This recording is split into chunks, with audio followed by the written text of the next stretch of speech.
took the loss in Oakland, and then here against the Yankees, Jamie, of course, he lasted only an inning and 2/3 and got beat around pretty good by the New York Yankees. So Scott Richmond needs to right the ship today and have a good ball game.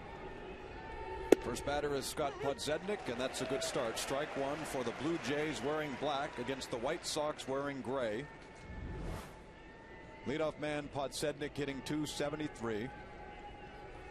Not a whole lot of power in his bat, but he can run.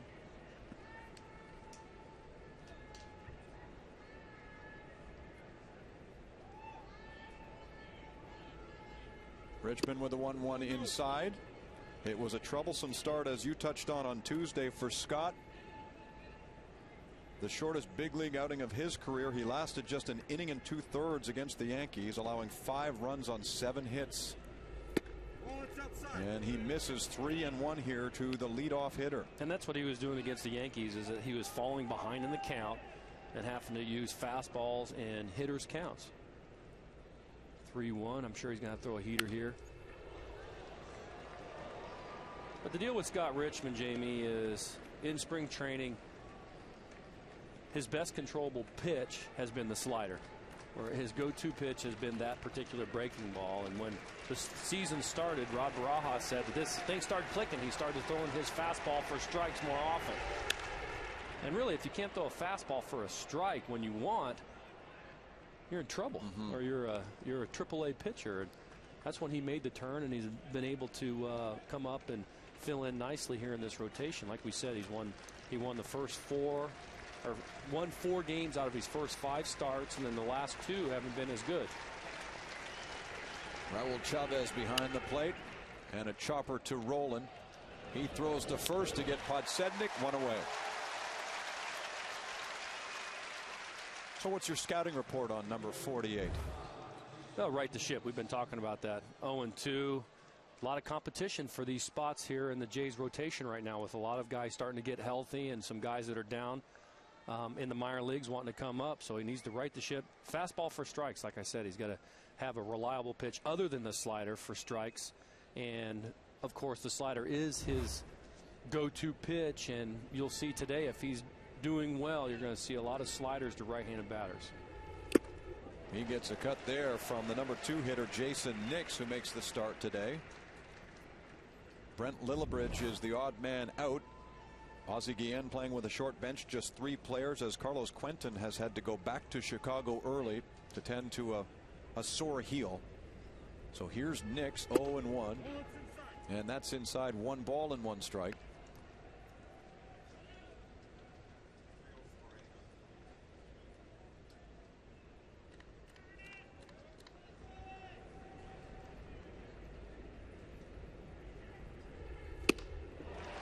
Cuts it away. 1-2 on Nix. Well, there's that slider. His career numbers at Rogers, 7 starts. Of course, made a couple starts last year here in Toronto. 2-4 with a 5+ ERA. He's very effective against right-handed batters, though. Righties are only hitting 172 against him. Throws a breaking ball outside. But of course, on the flip side, the left-handed batters are hitting 304. So when he's giving it up and he's giving up hits, it's usually to a left-handed lineup.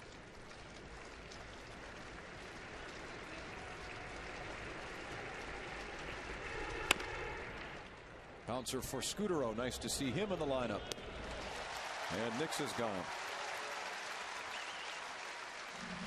He has given up 6 home runs all year, all of them to left-handed batters, including Brett Gardner in the last outing against the Yankees. That's one of the reasons why he didn't last very long. A complete game loss in Oakland, and really 1 bad inning really cost him in that particular ball game.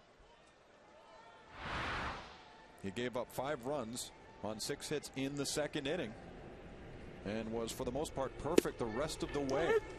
And it was the 2nd inning that he didn't get out of against the Yankees last week on Wednesday. It was that particular inning that he got a couple outs, but they hit the ball around and wasn't able to escape, and it ended up being the shortest outing of the year for any Jay pitcher. Starting pitcher.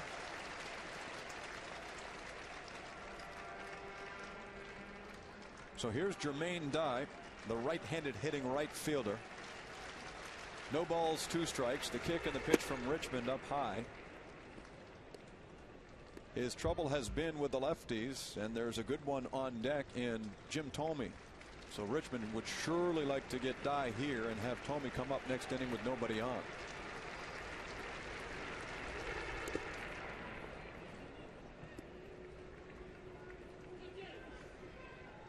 This is the 6th time the White Sox this year have faced a starting pitcher who they have never seen before, and their record to this point is 4-1.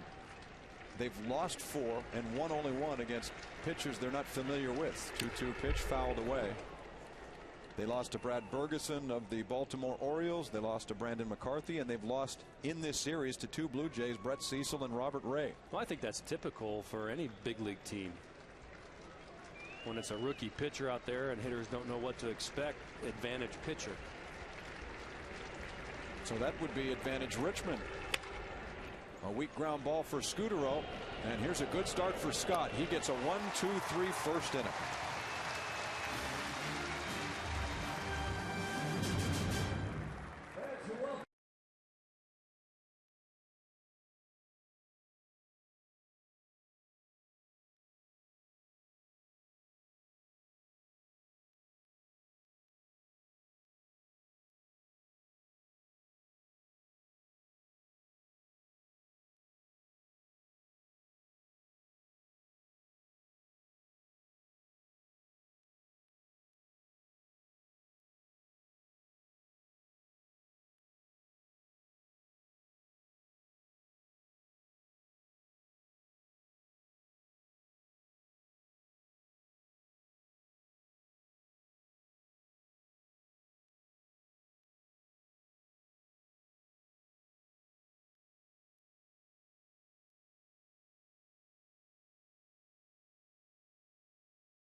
Hit streak, although this homestand has been very productive for him, hitting .471.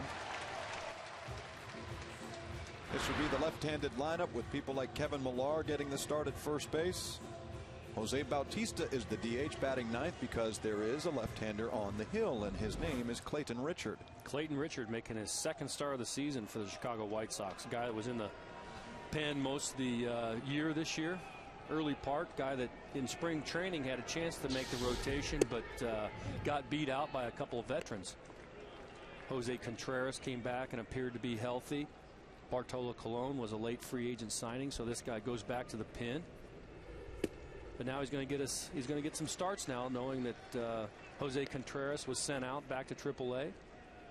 Big, tall lefty from the University of Michigan. Marco Scudero is in the lineup today, and that's good news. Cito Gaston needed a little time to figure out whether or not Scudero would be good to go. He watched him in batting practice. Scudero said, "I'm fine," after getting hit in the sternum yesterday.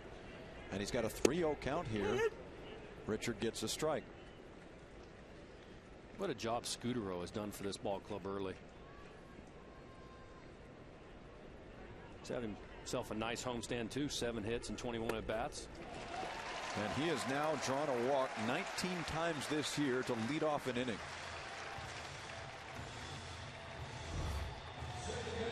Well, Clayton Richard, replacement starter, more than likely will be in here for the rest of the season if he pitches well. Guy that they top prospect, like to see him in the rotation. Sinker slider change, typical lefty stuff, but for him, if he's going to have success today, the changeup will be a pitch that he needs to throw and throw often. Oh, that ball gets away. Yes, it does. And Scudero goes all the way to second base. So Richard uncorks the wild pitch. And just like that, Aaron's got a man in scoring position. It looks like a slider down, and Przinsky wasn't able to react to it right away. Like he was expecting the ball away, and it darts down and in. It's not easy catching young guys. You just don't know what to expect. They get. Ramirez backhands the ball. One hops it there, not in time. Aaron Hill is safe with an infield single.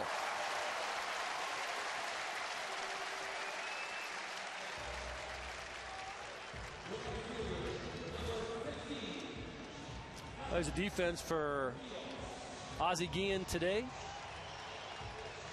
Paul Konerko having a good series here in Toronto, but this is a club that defensively are all right, but they've only turned 24 double plays, and that's the least amount in the American League. Two new guys in the middle with Ramirez going to shortstop now, and then they bringing up this guy named Chris Getz that was a scrappy minor leaguer that's given a shot at second base. Only 24 double plays. Ball one to Alex Rios, who celebrated Alex Rios' bobblehead day yesterday with his 5th home run, a first inning shot off Gavin Floyd. 1-0. Now 2 balls and no strikes, and advantage Toronto here because early on Richard is not throwing strikes. And that was a changeup. He needs to get that. A changeup is a pitch that you don't want hitters to take. You want the changeup thrown close to the strike zone. It's a pitch that you want contact to be made. 2-1, nobody out. The 2-0 grounded to the third baseman Fields. He gets one and then another. A 5-4-3 double play. Boy, I jinxed that one, didn't I? Yes, you did. I decided to point out the fact they haven't turned many double plays this season with the new middle infield, and here we go. Ground ball to third base. Pretty hard hit, so this is going to be an easy one as long as you make 2 good feeds. And double play number 25.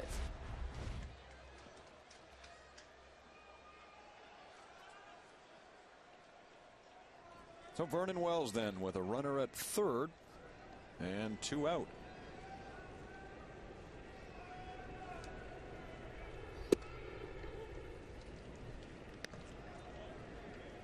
Here's some interesting averages where Vernon is concerned. When there is somebody on base, he hits only .218. When there is nobody on base, his average goes way up to .313. And he told me before the game that he's still not right on his timing when pitchers are working from the stretch, as they always do when there are runners on. He feels more comfortable when they're into their full windup and there's nobody on base. Well, when pitchers are in their stretch, there's a little less time to get ready. Got to be a little quicker with the bat.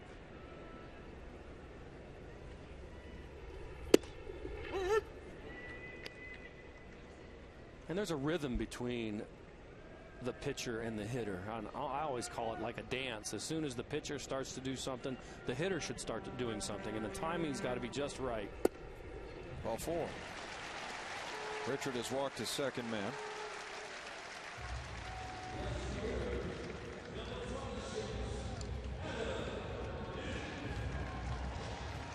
$11 balls out of a total of 15 pitches. Only 4 strikes. Got your makings of a long day if that continues. Well, when he pitched against the Blue Jays on the 24th of April, the first man he saw was Adam Lind, who promptly doubled to left field. In fact, Lind had 3 doubles in that game, and here he is. The RBI leader on the Jays with 35. Propelled into that position with his 3-run home run in yesterday's ball game. 329, 7 home runs, like you said, 35 RBIs.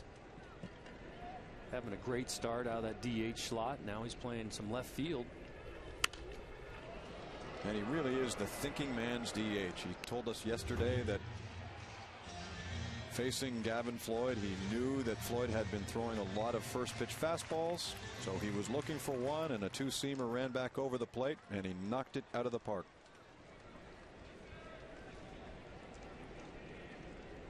Here it's 0-2. Runners at first and third for the Blue Jays. Well, you're going to see Adam Lind in left field a few more times coming up. You've got interleague play coming up, and you're going to travel to some National League ballparks. They're going to go to Atlanta on this road trip, and Philadelphia and Washington on the road is coming up in June. You've got to have Adam Lind in the lineup, and he's going to have to play a position. Scorches it over toward Ramirez. He waits for Getz to get to second and gets the force. 2 men left by the Jays here in the first.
Just underway as Richmond throws his first pitch to left-hander Jim Thome. Top of the second inning here at Rogers Center. This is Jamie Campbell with Darren Fletcher, Thome, Konerko, and Brzezinski coming up for the White Sox. A scoreless game after 1.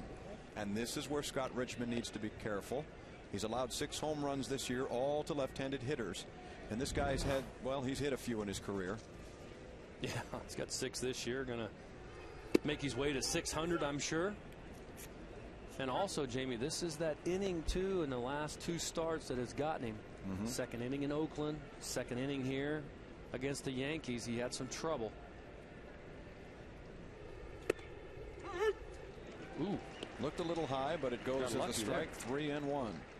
Ball looked a little up. Able to get the 3-1 call. Richmond shaking around. Sam Holbrook behind home plate. And as Charlie Rutherford, the crew chief, works first today. Adrian Johnson and Dan Iasonia round out the crew.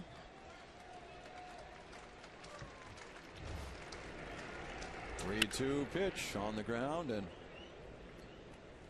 that's foul.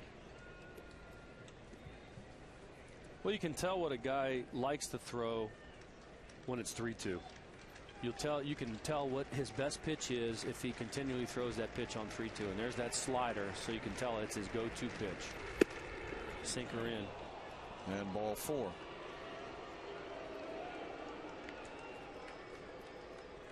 Here's the Toronto Blue Jays defense for Cito Gaston. I like to highlight Raul Chavez. Always got to give some props to the catchers.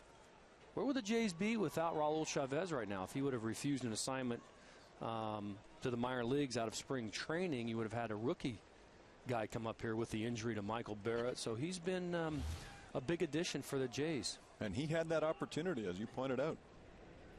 Had an opportunity to leave and try to sign with somebody else. He's been around a long time. And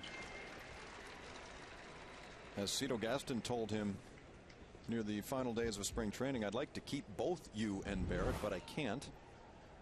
And so Chavez said he would go down to AAA and bide his time. And, you know, unfortunately for Barrett, got hurt. Chavez is here. But fortunately for the Jays, when you're catching young pitchers like you do this season, all these different young arms that are brought up, it's nice to know that you've got a veteran catcher, a backup veteran catcher that you can go to. Well, here's Richmond with 2 strikes on a guy who's hitting well right now. Paul Konerko, 5 for 11 in the series. Went 3 for 4 yesterday. He's hit safely in 6.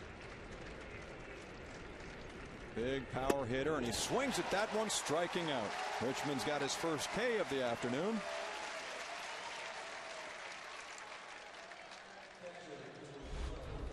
Well, it's the sliding ball. He's got him 0-2. Good location away.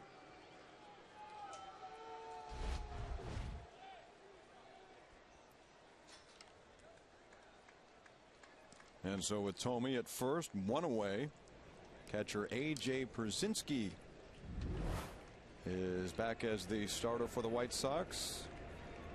Corky Miller caught the game yesterday. Przinsky came in late as a pinch hitter, and he hits it in the air into center field, but it stays in the park for Vernon Wells.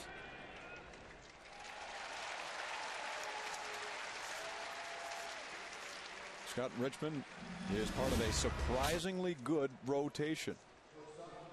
When they lose, they tend to lose big, but they haven't lost big very often. They really, haven't. Richmond's last outing was the shortest outing. Right. Look at all the ball games that they've won. We've won 26 ball games this year, and in those wins, only 2+ ERA. There's Alexei Ramirez. And we touched on the fact that Richmond lost 2 starts ago in a complete game against the Oakland A's. And yes, he did give up 5 runs in the second, but in the other 7 innings, he allowed just 1 hit and 1 walk, and that was it. It really was 1 bad inning. Here he's trying to get out of the second after a leadoff walk to Jim Tomey. Alexei Ramirez, the hitter, he swings and misses 1-1. And Ramirez has struggled mightily this year against right-handed pitchers, hitting just .157. We mentioned yesterday how big of a year he had last year as a rookie. White Sox depending on this guy to have a big season. Off to a slow start. He grounds to Scutaro. Hill covering second, and that's the inning. 1.5 in the books. No score from Rogers Center.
We'd like to wish you a happy Victoria Day. holiday Monday here in Canada, and a day game, the lone day game this afternoon in Major League Baseball. There's a handful of others all at night. And daytime has certainly been successful to the Blue Jays. They are now 13-2 in day games this year. How about that? Winning yesterday. We mentioned that stat yesterday, and I was grabbing for straws to try to figure out what's the deal with that stat. But I was talking to equipment manager Jeff Ross, and I had asked him that question last night when I was in the clubhouse. I said, what do you think? Why are the Jays playing so well during the day? And he made a good point. They're playing a lot of day games this year. 15 day games already played in this young season is quite a few. In the air, shallow right, charging in is Jermaine Dye, and now he puts on the brakes, perhaps overreading the ball a little bit, and Rolen is out.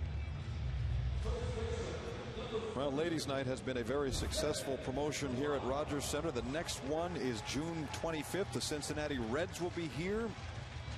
Those who sit in the Ladies Night section, gals only please, receive a pink Jays cap, and one lucky fan wins an opportunity to throw out the first pitch and sit in the TD Canada Trust Comfort Zone. So if you're looking for more information on getting tickets for that, check out BlueJays.com. Kevin Millar gets a start.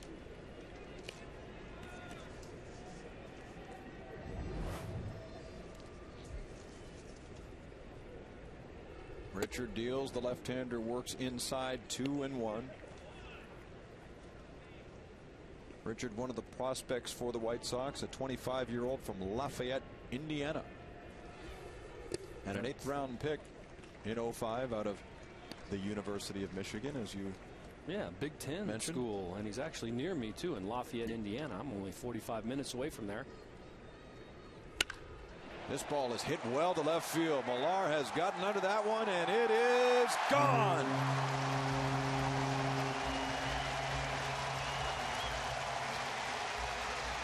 Home run number 2 for Kevin.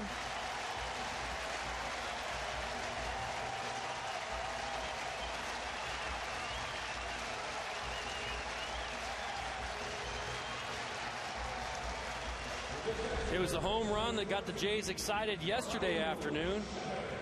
Kevin Millar adding to that home run total for the Toronto Blue Jays this season. 2nd of the year. And that's why you put him in against these left-handers. He sees lefties very well. Millar playing extremely well in this platoon, and I was wanting, when I looked at this lineup going into spring training, I was wanting to know how that was going to all play out with Overbay, basically an everyday player, and then having Kevin Millar there. He's doing a fine job. Seen a lot of left-handed pitching too early in this season. He is one of 12 Blue Jays to hit home runs this year.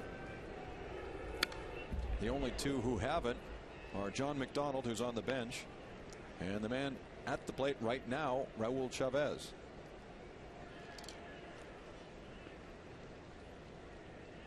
Jays are hitting lefties very well too.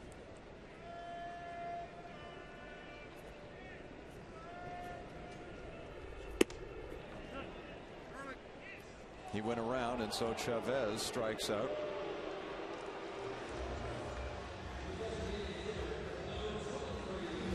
You touched on it. How well have they done against left-handers? Well, how about this? A .315 average and 15 home runs. Yeah, we're leading the league in average with hitting .291 as a team. To add on a few more points when you've got a southpaw out there, .315. And you really got to credit guys like Batista here. Kevin Millar hitting lefties very well. Scott Rolen hitting .400 against left-handers, and the lefty Adam Lynn doing very well. There's the big kick from Richard, and it was Bautista who became the 12th man to hit a home run for the Jays back in April in Chicago against Richard in a blowout victory for Toronto. He slashes that one down the line and out of play. Bautista's hitting .333 against lefties. Look at these numbers for Scott Rolen against left-handers. Of course, it's only 39 at bats, but hitting .410. He's punched out. Down goes Bautista. Back-to-back strikeouts for Richard, but Kevin Millar gives the Blue Jays an early lead, his second home run of the year, and it's 1-0 Toronto. You're watching Blue Jays baseball on Rogers Sportsnet.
Of TD Canada Trust.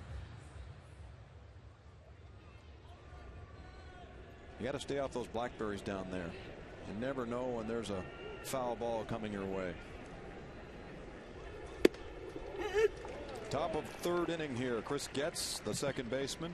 Josh Fields, the third baseman, and Scott Podsednik, the center fielder, will come on and face Scott Richmond. Getz was a teammate of Clayton Richards at the University of Michigan. Last year he got his first big league hit against the Kansas City Royals' Josh Newman, who happened to go to Ohio State, so that's kind of appropriate as he flies it into shallow center. Vernon comes in and makes the catch. One gone.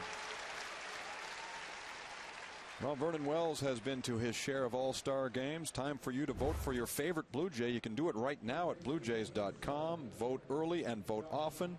Per email address, you get a maximum 25 votes. So log on to BlueJays.com and send your favorite Jay to the All-Star game. It'll be played in St. Louis this year, about a 4-hour drive from where you live. That's right. You could drive pretty well everywhere from where you live. Yeah, in the Midwest. It's going to be very exciting. Oh, Scott Rowland on the one hop gets it to first. What a play!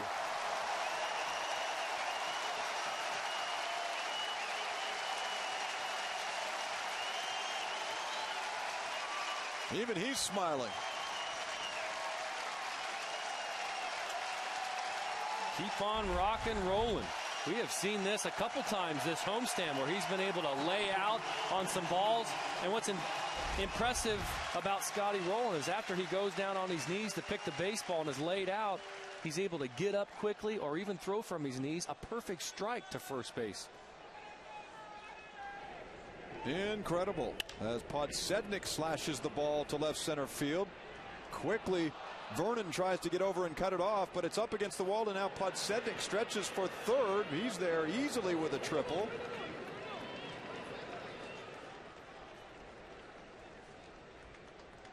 Podsednik has done this twice now where he's taken a little baby step in the batter's box and then slashes the ball for a base hit. Watch his feet, how he moves up just a little bit and then slap.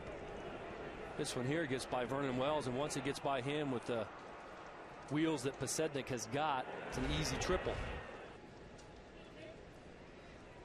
He's had 3 starts in this series and has hit the ball pretty well. Was on base the first 2 times, the first time's up actually. Remember, he did that yesterday. First pitch he saw from Roy Halladay, same thing, although that one went for a double.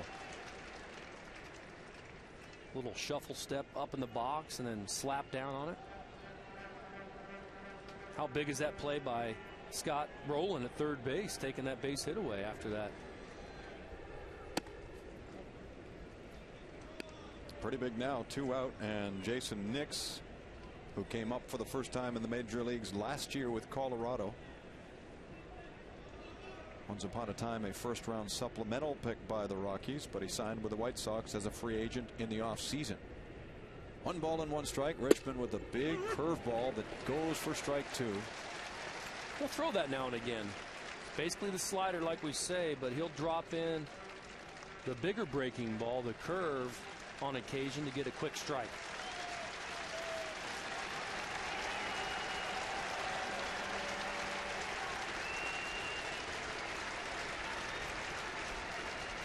Richmond deals, and it's chased by Nix and fouled away.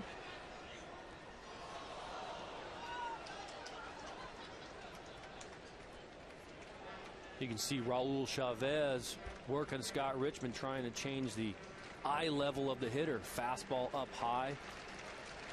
Have him look up there now. Typically you'll see a guy go back down low with something soft.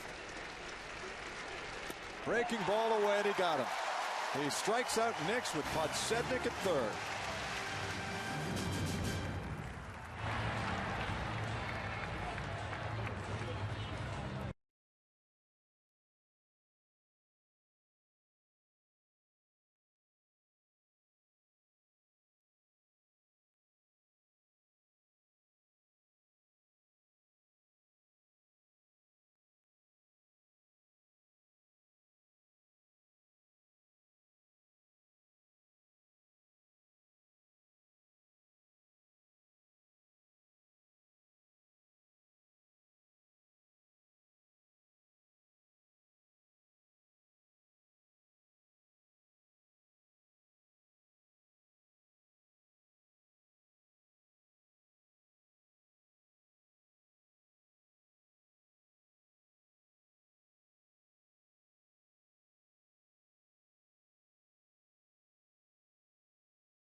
One nothing Blue Jays in the bottom of the third.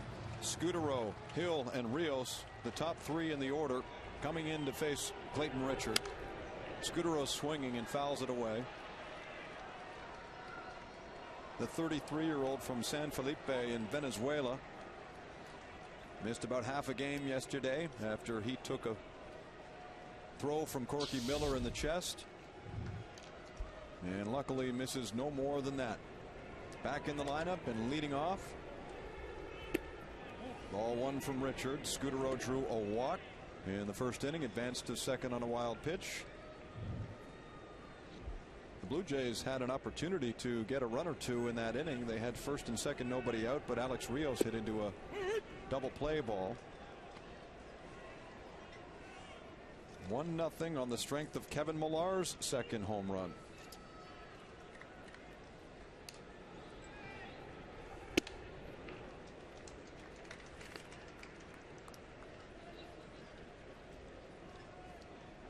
That's quite a leg kick by Richard. He swings that right leg like a pendulum.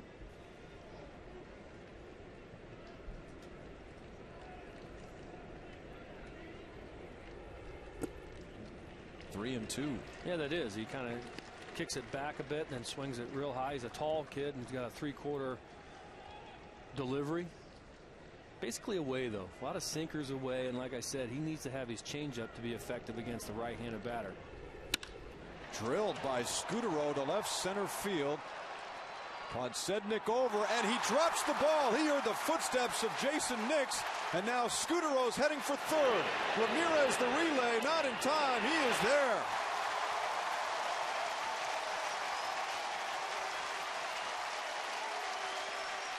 Little miscommunication out there, perhaps? Yeah, definitely. You can see Nix cheating over there, and Podsednik's not sure who's got it. It's the center fielder's ball, and he's left-handed, but Nix is over there and basically gets in his way. The guy's just got to get out of there. And Scudero thinks, well, this is just a can of nothing. And then, whoop, he dropped it. Let's go.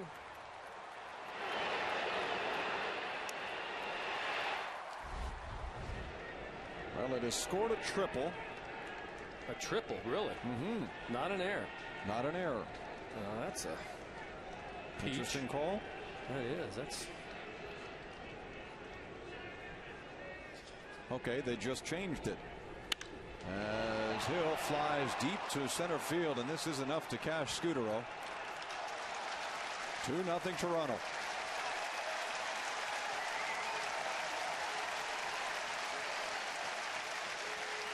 So he comes in to score thanks to a 3-base error. And now we have to dig out the whiteout and change the scorecard again.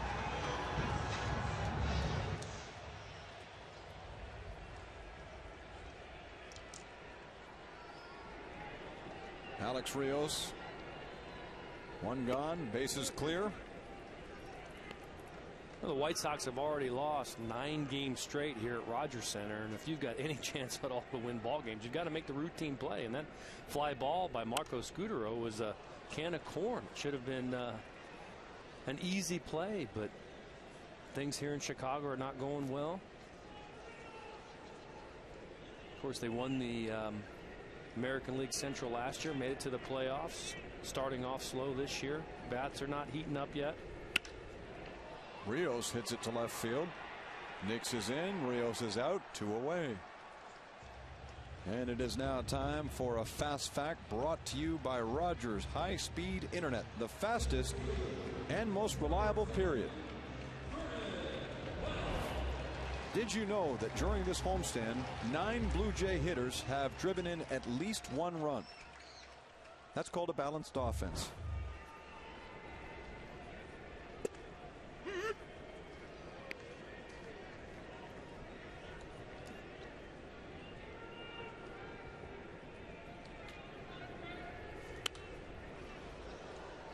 Nothing in 2 on Vernon.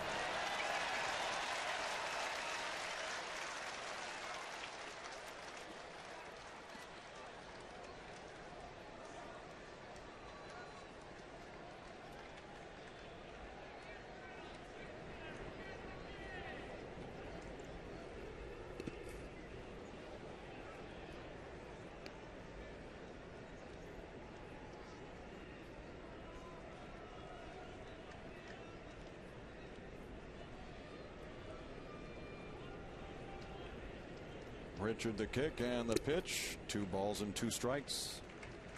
Last year, Clayton Richard started the Futures game at Yankee Stadium, the prospect game that precedes the All-Star affair. He started for the United States against the World. Here's a ground ball to Fields, and he throws out Wells. The Jays get another. It's 2-0 Toronto.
Fourth inning of play, and it's the Blue Jays 2, the White Sox no score. Scott Richmond facing Jermaine Dye, and it's 1-1 on the right fielder and former World Series MVP back in '05.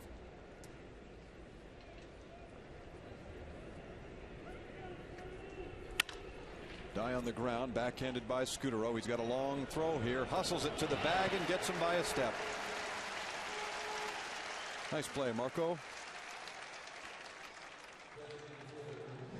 On the Road is brought to you by Hampton Hotels. At Hampton, we love having you here. And beginning tomorrow, the Jays have a 3-game series at Fenway Park, 3 more in interleague against the Atlanta Braves, and 3 at Baltimore. So they've got 9 on the road coming up. As Jim Thome looks at a ball. How about that record by the Texas Rangers? Aren't they impressive? 23-14. They've now won 7 in a row. And the Jays will be down there for 4 very soon. In fact, June 8, 9, 10, and 11.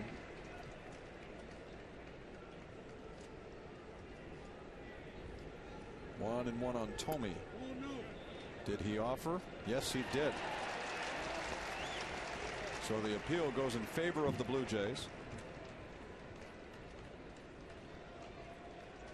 1 ball, 2 strikes.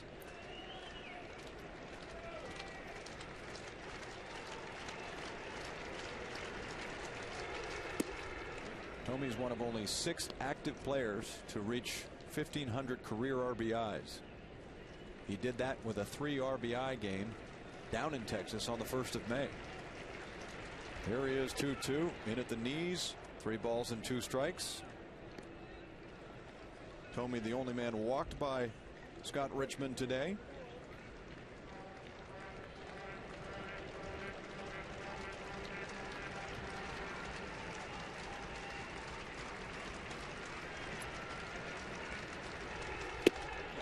He strikes out.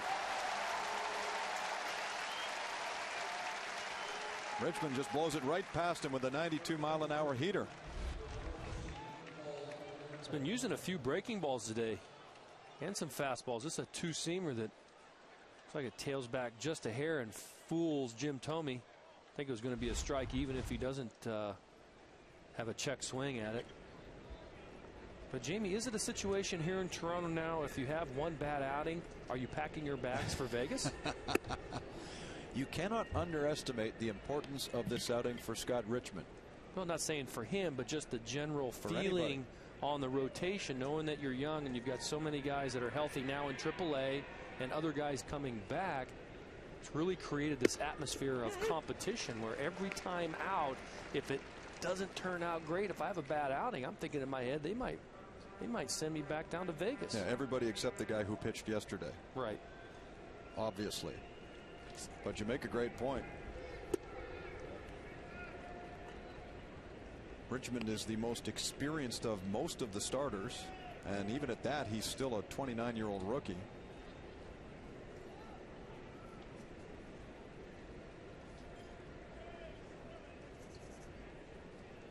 He's got a 2-1 pitch coming, and that's off the plate. And you know, beyond Roy Halladay, none of the starters have enough time in the big leagues to warrant a longer look. You know, say Dustin McGowan or Sean Markham's in this rotation and they start to scuffle a little bit, perhaps they get a wider berth. Right. Big cut there. And so this is a really important outing for Richmond, just to show not only Cito Gaston but J.P. Ricciardi that his last outing was an aberration, a little bump in the road, and so far he looks very good. Top of the 4th inning, 2 away. He struck out 3 and 2 on Konerko, and he gets it fouled back.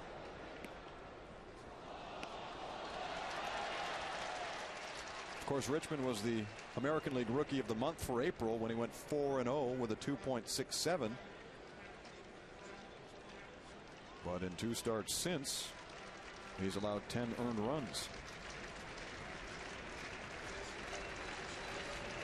Nothing other than a triple here for the White Sox. Payoff pitch, and he's gone.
darn near 20 years old. Imagine that. June 5th, the Royals are in town, and many members of the '89 team will be here, like Rance Mullenix and Dwayne Ward, Kelly Gruber, Jesse Barfield, Mookie Wilson, George Bell.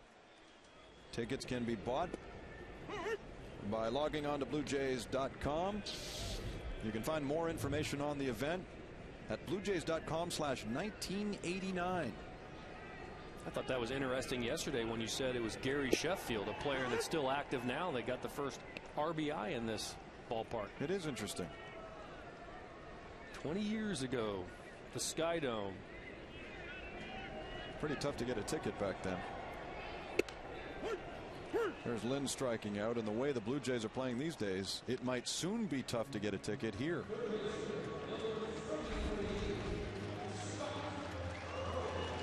Fastball away by Clayton Richard.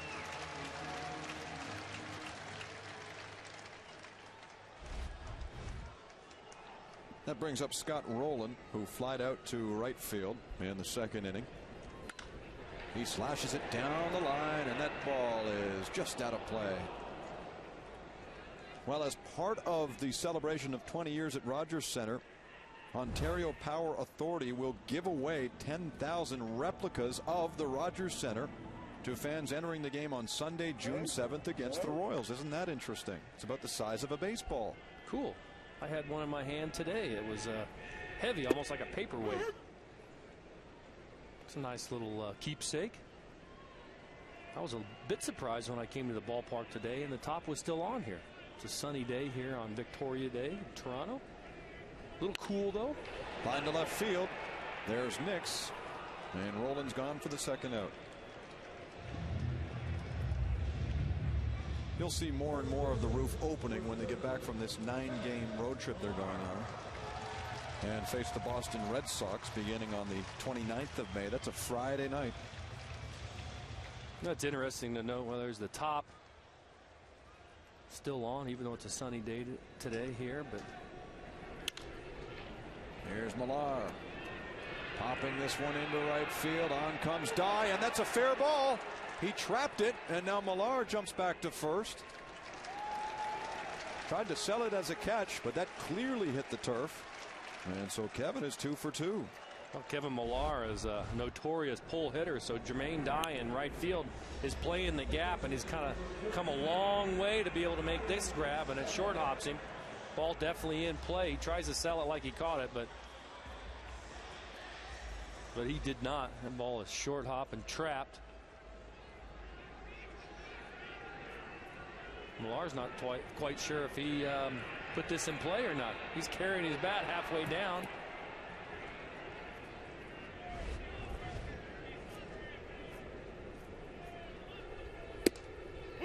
When you see it in the box score tomorrow, it's a sharply hit single. Sharply hit. Some guys with wheels might have had a double on that, but Kevin doesn't have them. No, even if he's hustling out of the box, I think if he hits first and tries to go for second, he's probably thrown out. I was going to mention the Toronto Blue Jays rotation in Boston. That's an interesting matchup with the second place Boston Red Sox missing Doc. Some of the young kids are going to have to go into Fenway Park and pitch well. Well, Brian Tallett opens the series tomorrow night against Tim Wakefield.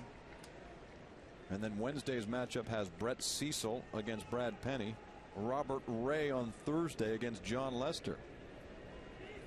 But who knows, Darren, perhaps it's advantage Toronto. Again, 2 pitchers the Red Sox haven't seen in Cecil and Ray, as Ramirez races to second and gets the force himself, and that's the end of the 4th inning.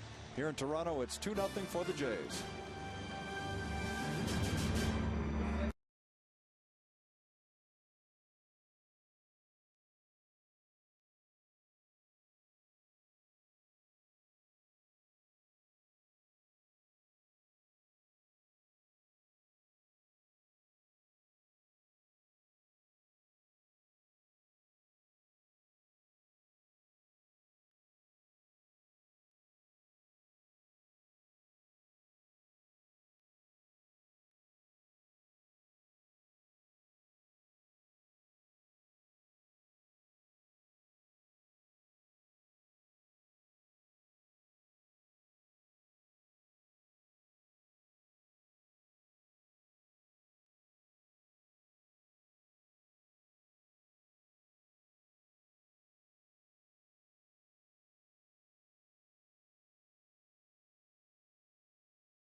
Chris, who's tuning in beautiful Peterborough, Ontario. Congratulations and welcome. This is Jamie Campbell with Darren Fletcher.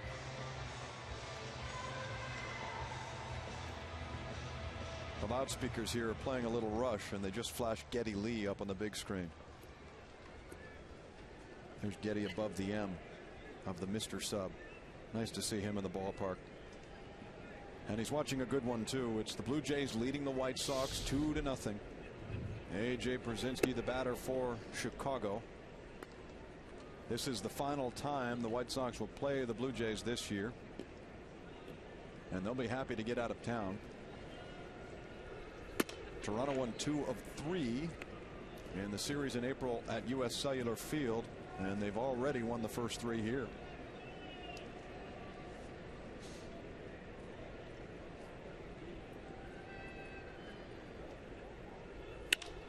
Pierzynski hits the ball to left field. Trouble for Lynn, but he gets over quickly.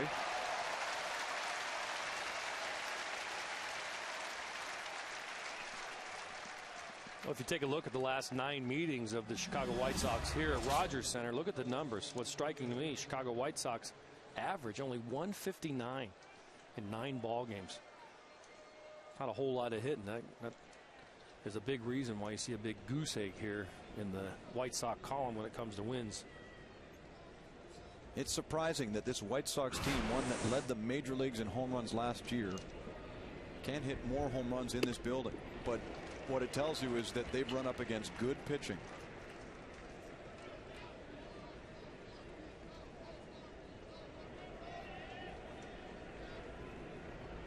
Alexei Ramirez shoots this one up the middle. That's just Chicago's second hit.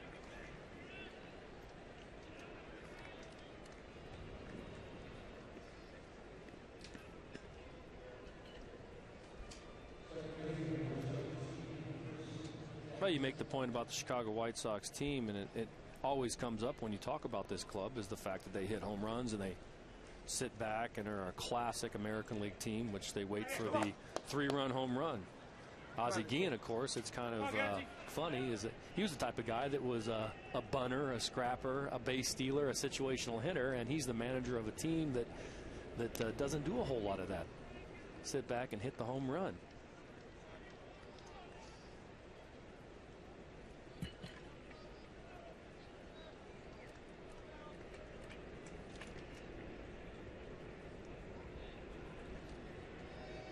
Here's Chris Getz now, left-handed hitter. Speedster at first is Ramirez, who's stolen 6 bases this year. You caught a glimpse there of Guillen on the bench. He wasn't around for the last 2 games. Joey Cora was handling the managing duties as Guillen was off in Chicago for the graduation of his son from Columbia University. 1-0 to Getz. And Harold Baines is tap dancing over foul balls down there.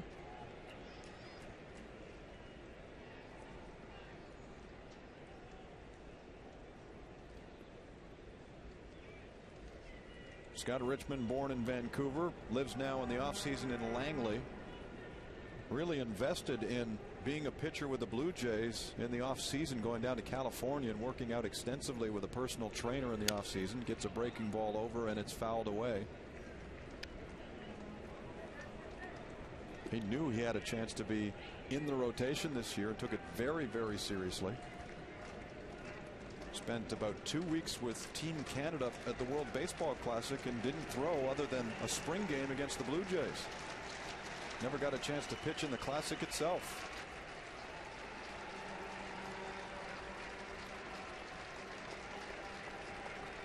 He throws over. And a lot of people thought that put him behind, that his chances were hurt making this club out of spring training, and the fact that he didn't pitch for 2 weeks.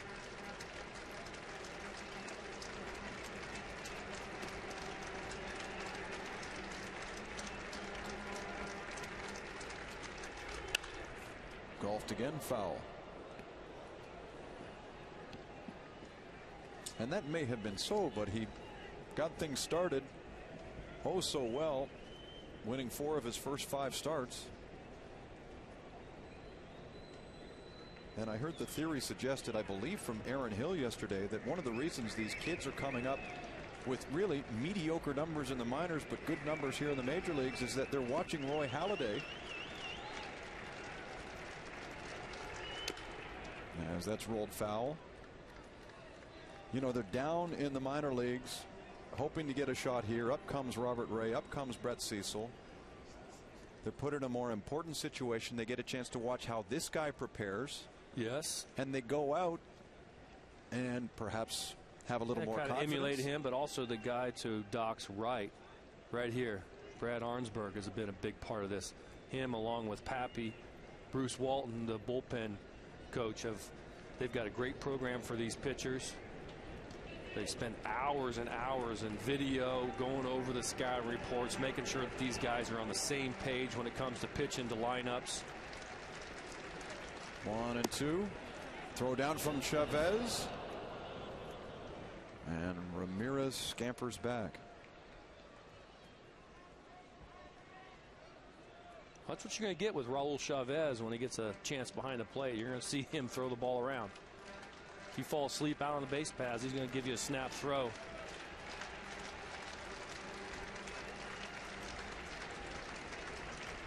Breaking ball into left field, dropping quickly. Lind is there at the wall, but it's out of play.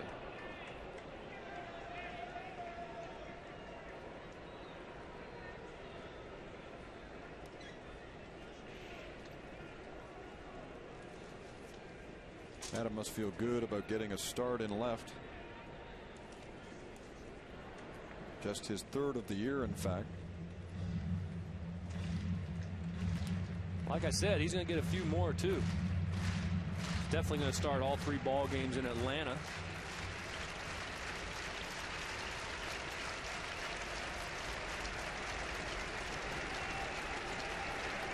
Richmond tries again, and it's whacked down the right field side and just foul. Boy, and he's happy.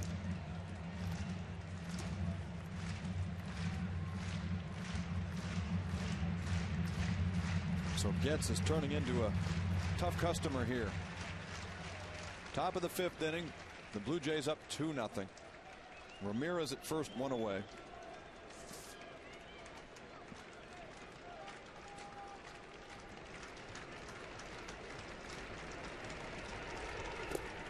Down in the dirt, and now it's 3-2.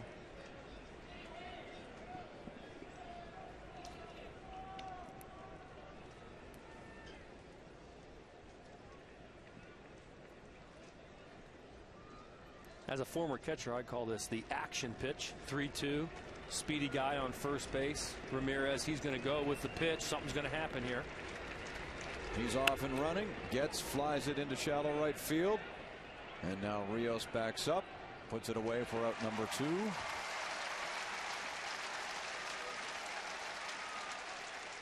You know, it gets for a guy that only doesn't have any home runs at all. He hits a lot of fly ball outs.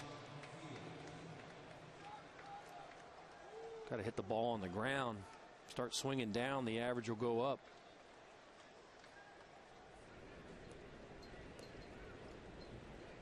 Well, Josh Fields would probably have a double if not for the nifty glove of Scott Rowland.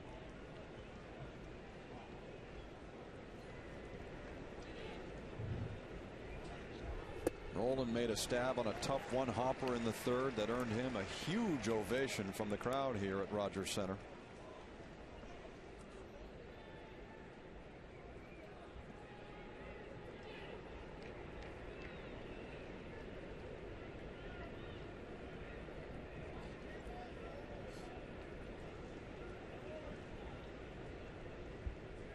Ramirez is running. It's fouled away. So it's 2 strikes on the hitter, and Ramirez back to first. And that shows you, Darren, just how important defense can be. Rowland makes that play on Fields. If he doesn't get to the ball and throw him out, he's probably at second base when Podsednik steps up and doubles to left center field. Or excuse me, triple to left center field. Triple to left center. Hey, you never know when a good play is going to save you. Scott Rowland has saved a couple.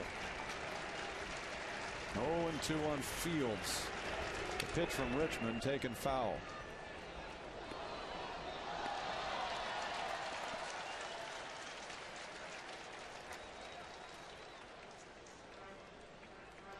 And you think about this Jays club, it's not only the offense and the offense and the pitching. Offense #1, pitching #2 in the league. They're also #2 in fielding.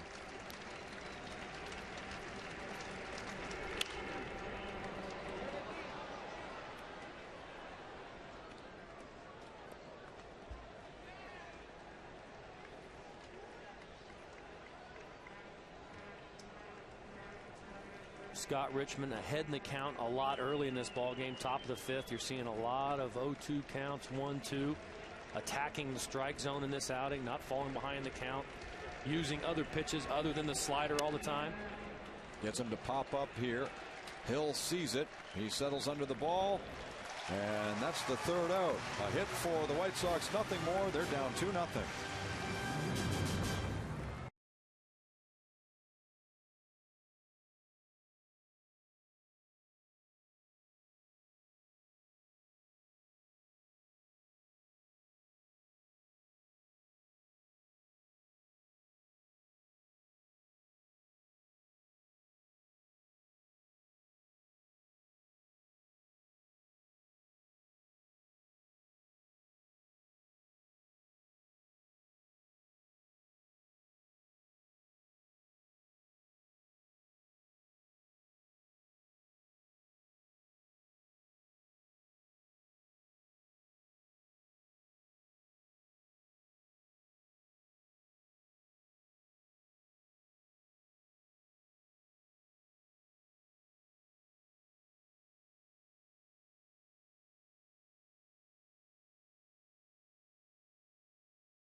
Games after the Red Sox lost in Seattle yesterday. So they have a chance here today to make it 3.5. The Red Sox are idle, flying home as we speak, and preparing for a 3-game series with Toronto beginning tomorrow. Here's the designated hitter, Jose Bautista, DHing for the first time this year. He was a Clayton Richards strikeout victim in the 2nd inning. He'll be followed by Marco Scutaro and then Aaron Hill. Was that you with the glove on in the yes, it TD was. big comfy chair promo? With Mr. Tabler. Yeah. Last year, the day, excuse me, that Roy Halladay won his 20th game, we called the game from those seats. Bounce to Fields, short hops him, but he makes the play anyway. So you've got to get one of those assignments. It's really cool down there.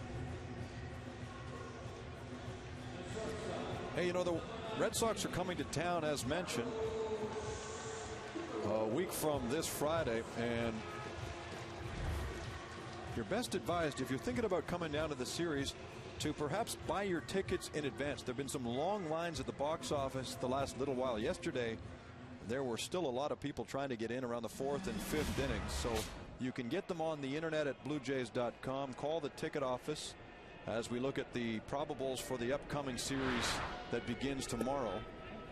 416-341-1234 is the number to call, business hours Monday through Friday, to order your tickets and perhaps get them in advance. It started out at about 30,000 in the ball game yesterday, and then by around the 6th or 7th inning had expanded by 7,000 or 8,000. Again, Brian Talbot against Wakefield tomorrow at Fenway. Cecil and Penny square off on Wednesday. Robert Ray against lefty John Lester on Thursday.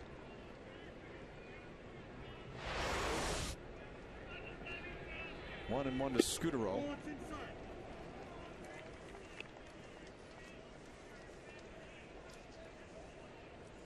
After Boston,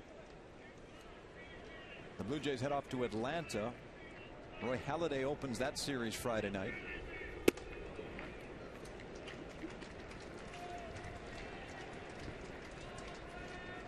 You'll be seeing the Memorial Cup on Sportsnet every night this week, so we'll be back on the air Saturday when Richmond goes again down in Atlanta.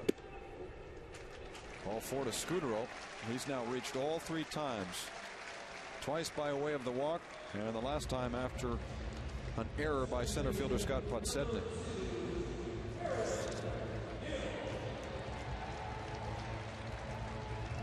So here's Aaron Hill. He's got a base hit in the game, a sacrifice fly. RBI number 34 on the year. Yesterday, just another ho-hum afternoon for Hill, a 2 for 3 with his 11th home run.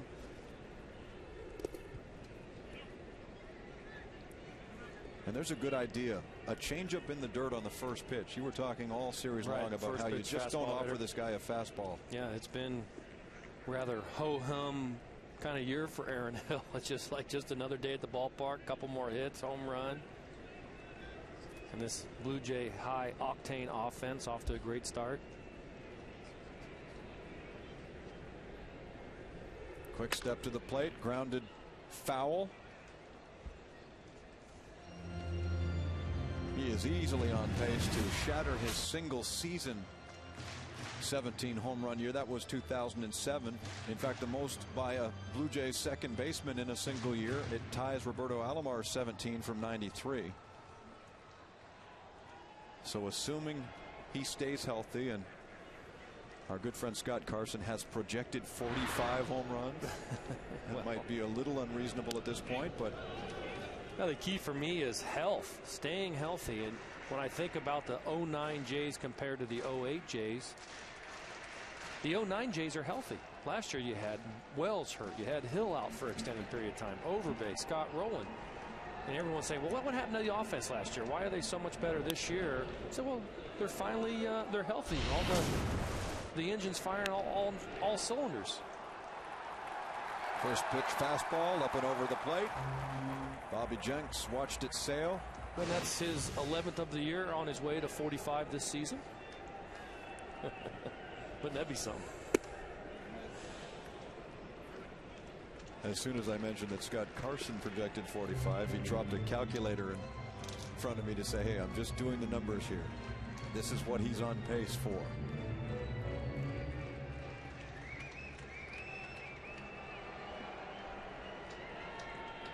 Now he tells me it's actually 44 and a half. 2-1 pitch to Aaron. Grounds it right to Richard.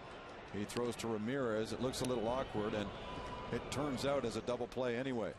1-6-3, and this inning is now at an end. 5 complete. It's the Blue Jays 2, the White Sox no score.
Scott Richmond dealing with Scott Podsednik here to start the 6th inning with the Blue Jays ahead 2-0.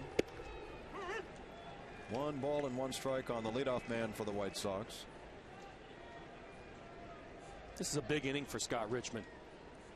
We had talked about the 2nd inning got him on his last couple starts, but this inning right here with the Chicago White Sox leading off top of the 6th with the top of their order.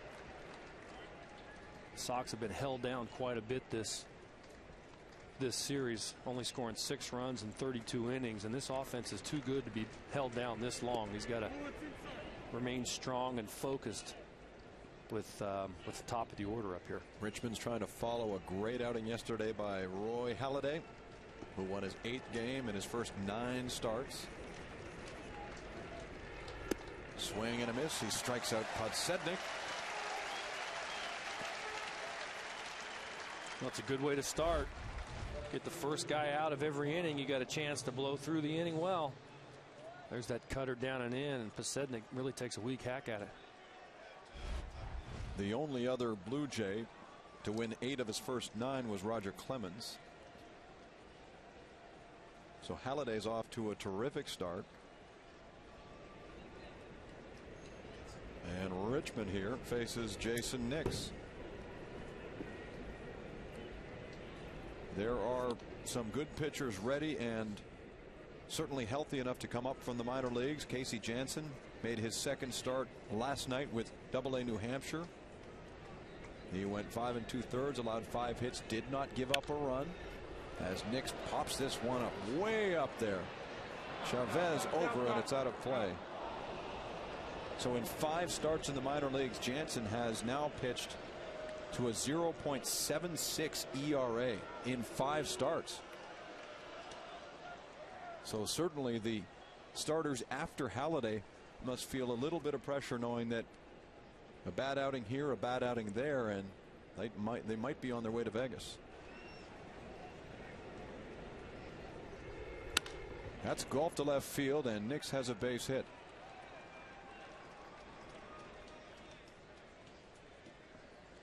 That's good, healthy competition. That is. Nothing wrong with creating a atmosphere of competition amongst the club, especially amongst the pitching staff. Keeps everybody on their toes. No one's complacent and thinking that, oh, I've got this job sewn up. I've got 34 starts regardless of what I do.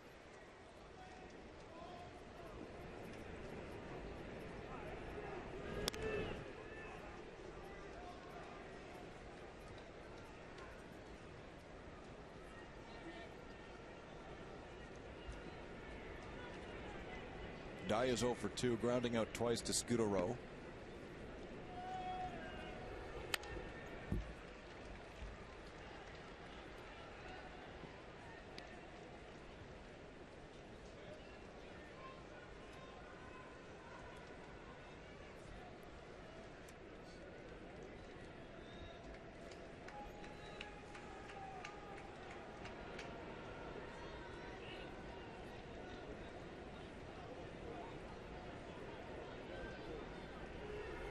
They pitch out, and Chavez fakes the throw to first.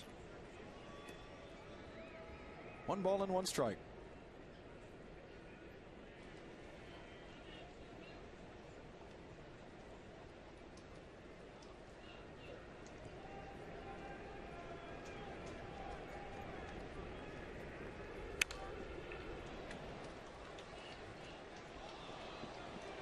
One of the traits that you often hear that Richmond possesses when you speak to people like Brad Arnsberg or Cito Gaston is that he's not afraid. He's not afraid to put the ball in play, not afraid to challenge people like Jermaine Dye, the good hitters in the American League. Right. Not afraid of contact. Breaking ball popped up into right field.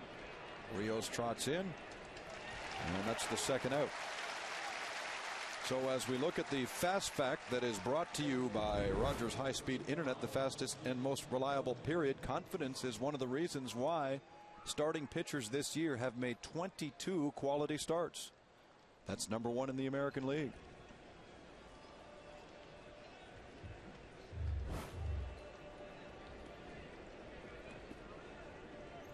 As Arnsberg likes to say, you have to embrace game day.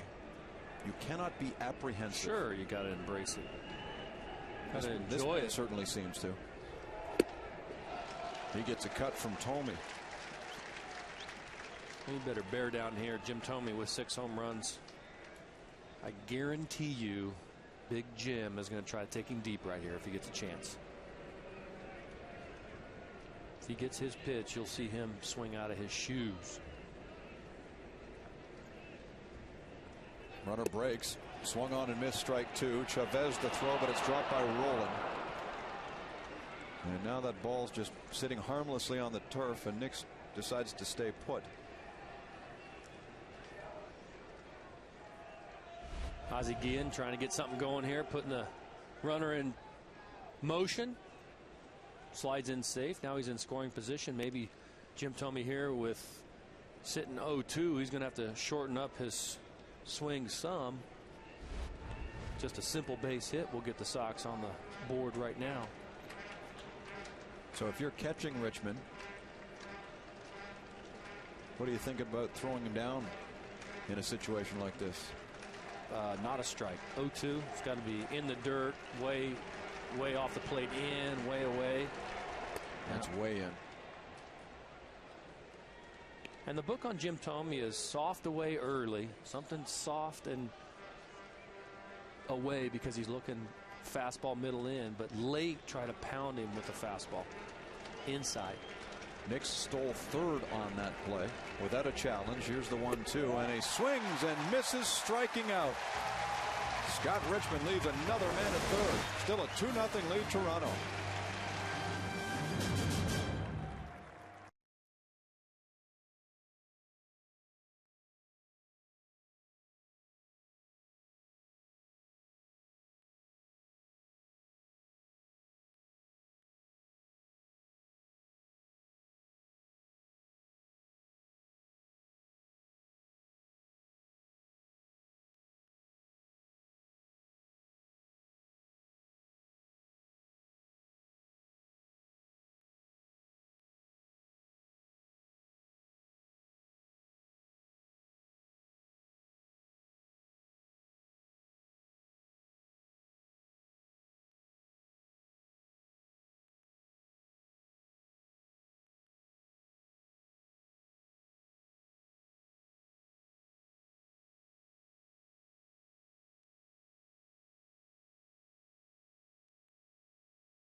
Brought to you by Home Hardware and Home Hardware Building Center.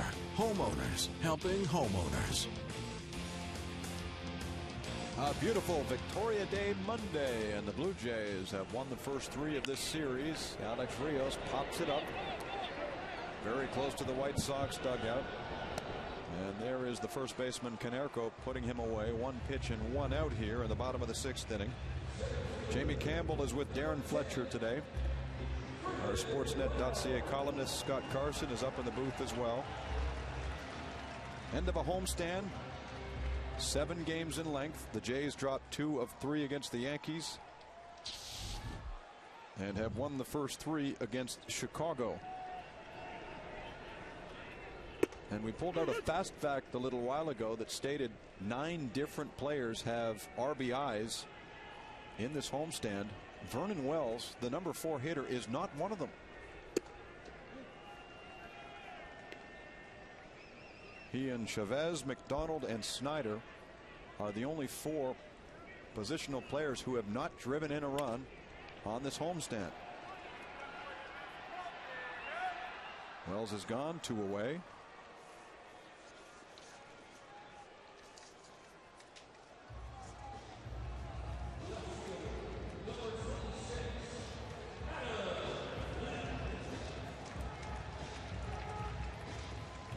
They've done it every which way in this series. In 2 of the games, they scored 8 times. Saturday afternoon's game, Robert Ray was outstanding in picking up his first big league victory, and the Blue Jays got a pair of runs in the 8th inning. Here they've got a 2-0 lead in the bottom of the 6th. With 2 away, Adam Lind is up. 1-1.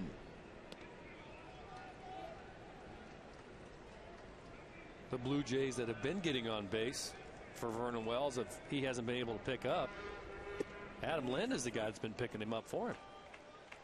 He's been cleaning up all the leftover ducks on the pond.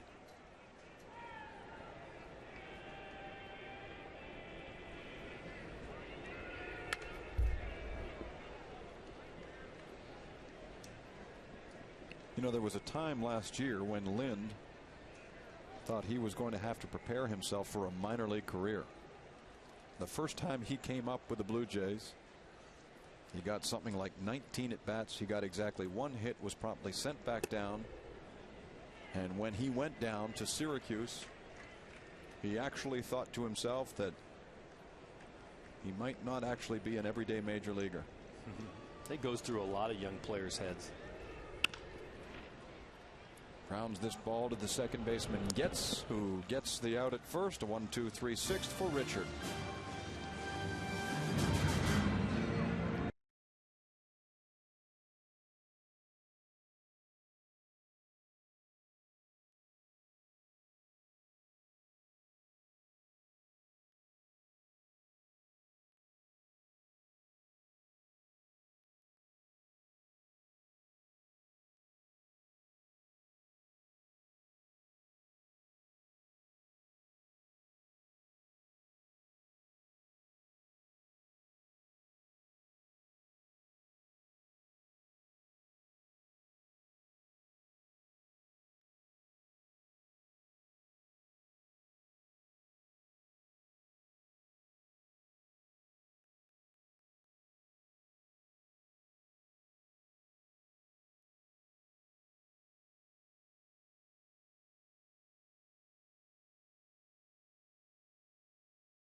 TD Canada Trust, putting you in the comfort zone.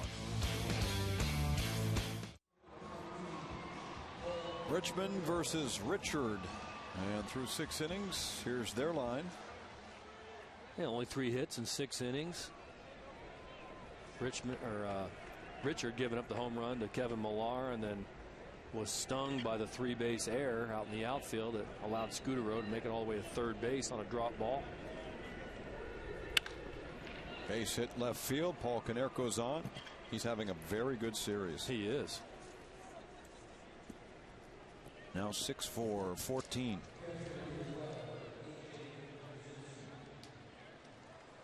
So first man is on here in the 7th inning with the White Sox trailing 2-0. A.J. Brzezinski, the catcher's 0 for 2. And of those 2 flyouts, he's put some wood on it. Be careful here. He's had a couple good swings, hit the ball deeply in the gaps, but they were able to chase it down. Big at bat. Pops this one up, but it's out of play.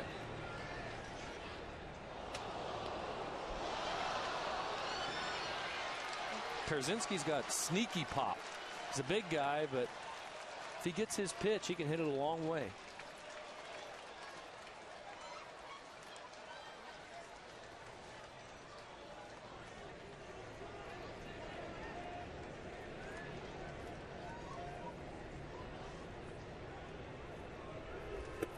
Swings at that one. A beautiful breaking ball down and in.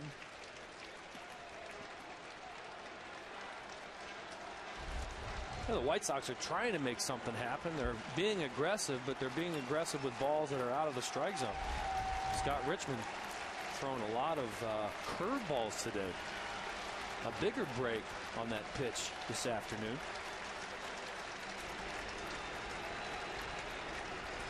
And at first, 0-2, and foul down the line.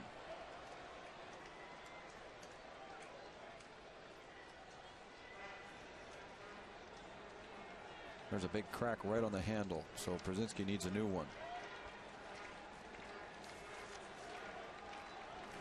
Came up with the Twins, spent 1 year with San Francisco. Yeah, a lot of ways underrated, very durable catcher. Catches 130 plus games a year, which is quite a few for that position.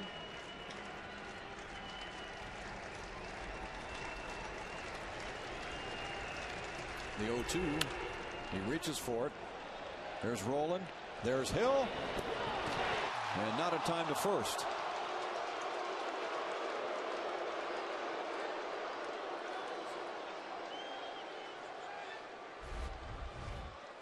Przinsky chops it, and he's on his horse, though. He knows that it's a rally killer if they get turn two, and he hustles and beats the throw. It's a nice turn by Aaron Hill. It was close. Tie goes to the runner. Let's see. Foot on the bag. I think it's a tie. Ramirez shoots it foul. Here's another guy the White Sox need to see get out of his funk. Just one home run. He had 21 in a short season last year. Richmond's at 100 pitches. Ramirez swings and misses. Boy, the slider's been good today. The curveball's been effective.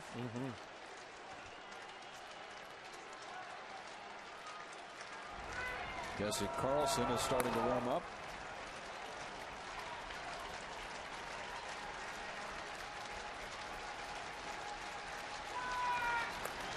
Two strikes on the shortstop Ramirez. Here comes the pitch, and he gets him. Another breaking ball outside. 7 strikeouts today for Scott Richmond.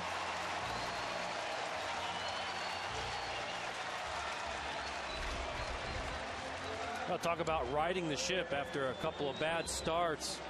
Look at Scott Richmond. Bowie's back. Using a breaking ball today, really cinching it up and pitching well today. I think they were flashing on the board all of his strikeouts. What was that, the 7th of the day for him? That was 7. And they warned the people in attendance here that at the 6th strikeout, if they get another one, everybody gets a free slice of pizza. Oh, that's why everybody was going crazy. It's not so much that he's pitching so well as the fact that there was something in it for them. Yes, everybody's hungry.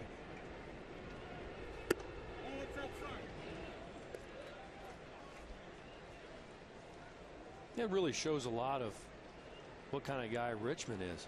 I've met him a couple times, but he could easily hang your head and be very apprehensive about this start that you got after having a couple rough ones, but able to bounce back, pitch very well.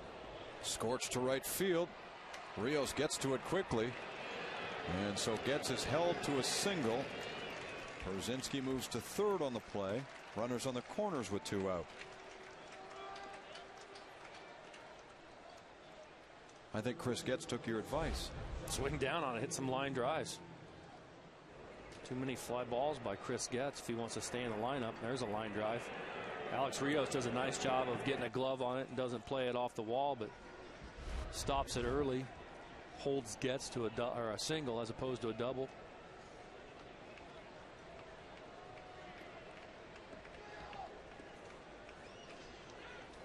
Well, here's your ball game right here.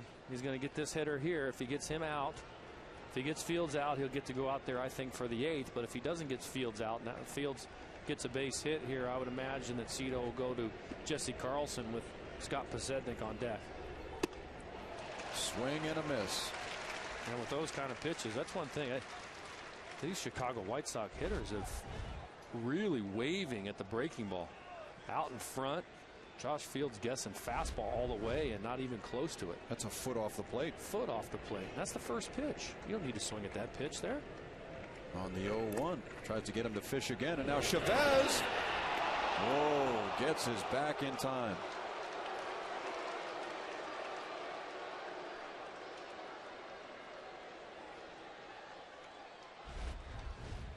How about Raul Chavez jumping around there like a cat behind the plate? He blocks this pitch, comes up with a good throw, and almost gets him.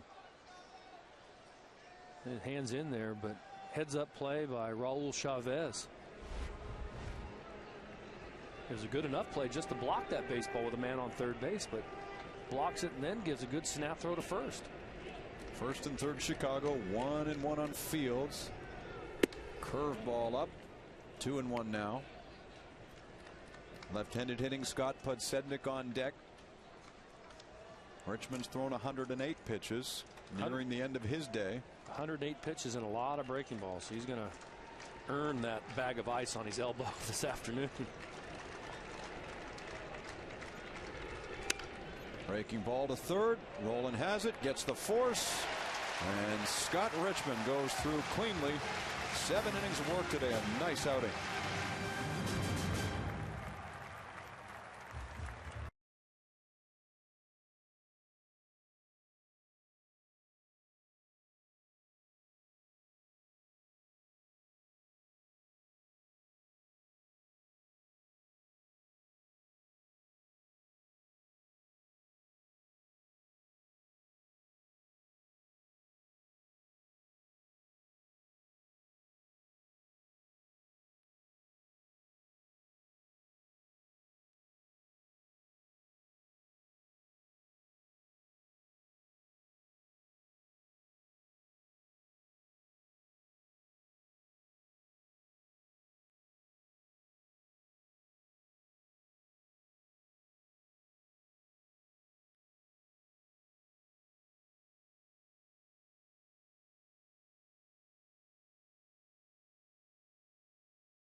Committed by the White Sox, and outstanding pitching from Scott Richmond.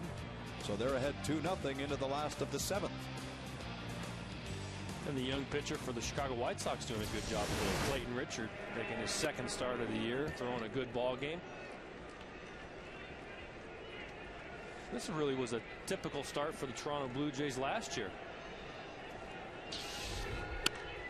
Scott Rolen hits it into left. Nix backs up, and Rolen's gone with the first out.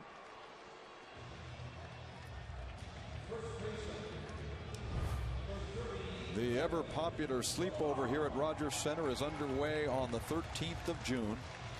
$95 per person gets you a ticket for the Saturday afternoon game. You sleep over in center field. There's an autograph session, a tour of the Blue Jays clubhouse, a movie, and so much more. These passes go very quickly, so book today by either logging on to BlueJays.com or calling the Jays at 416-341-1710 is the number there. Kevin Millar's home run stands up as the only run necessary to this point. He went solo in the 2nd with his 2nd of the year. And the point I was trying to make before Roland popped up is that Richard's experiencing what it was like to pitch for the Toronto Blue Jays last year, where the guys pitched so well deep into the games, but a lot of times they were on the short end of the stick when it comes to runs. Couldn't get any offense. It's blooped out there to right field. Dye comes in. The pigeons scatter. And so Millar is retired.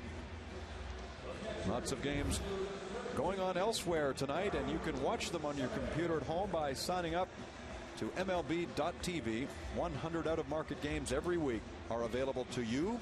For more information, visit BlueJays.com. The Yankees have another date with Minnesota tonight at New Yankee Stadium, as that's nubbed down the line. Konerko awaits the arrival. He gets the bag. A 1-2-3 7th inning. Off to the 8th after this.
Carlson, the White Sox have seen a lot of him.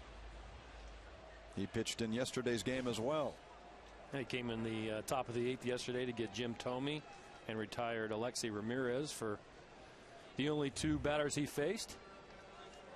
So Carlson follows 7 scoreless innings from Scott Richmond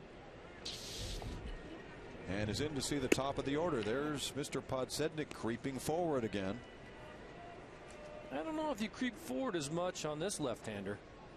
Look at the way Jesse Carlson steps towards the first base dugout and then delivers the ball. That is crossfire action at its finest. Unorthodox delivery, but uses it very effectively against left-handed batters.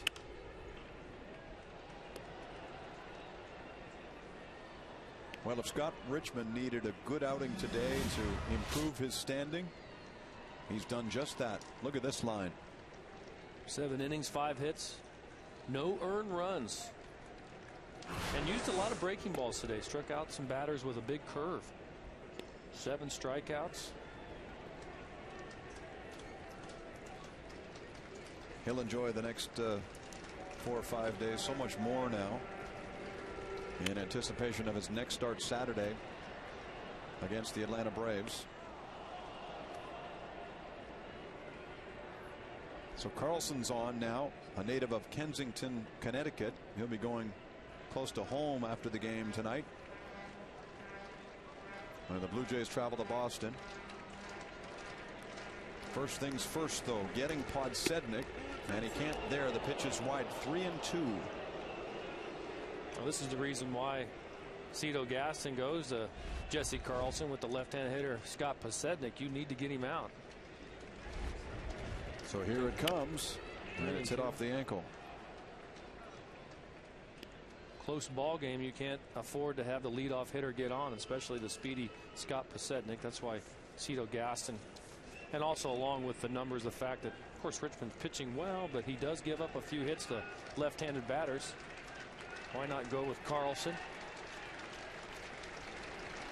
Another payoff from Jesse, and it's flied into left field. One gone in the 8th inning.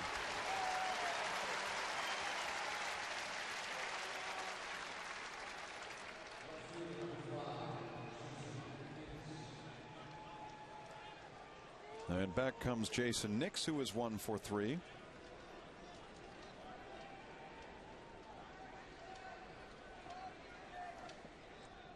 Jason's brother Lance plays for the Cincinnati Reds.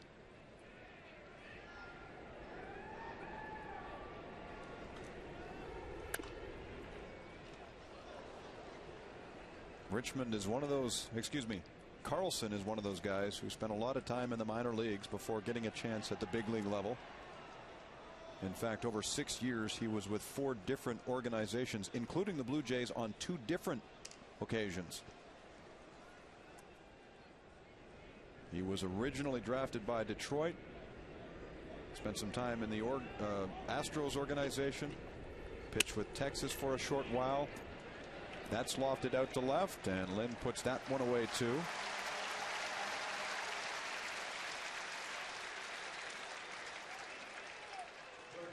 A reminder that you can receive instant Blue Jays scores live on your mobile phone. All you have to do is text message the word alerts to the short code 707070.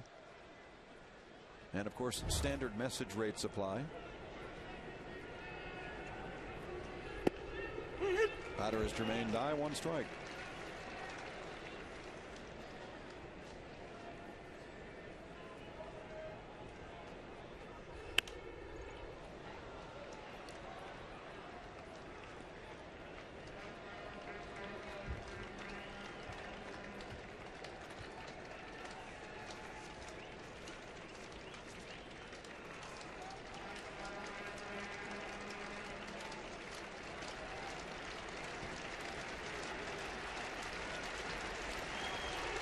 Two on the ground. Stopped by Scutaro. Can he get it there in time? No.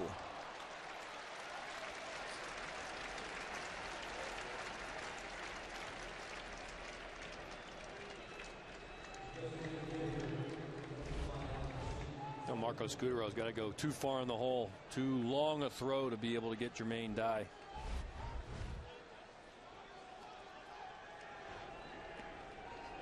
And so the tying run comes to the plate in Jim Thome.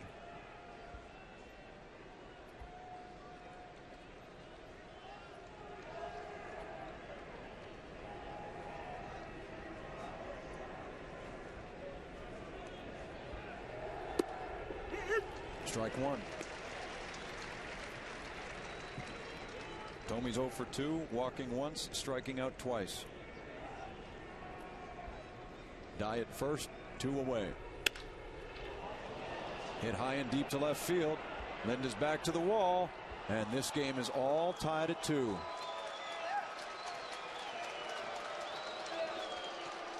Just like that, Richmond's very good outing is washed away, and Thome is laboring around the bases right now.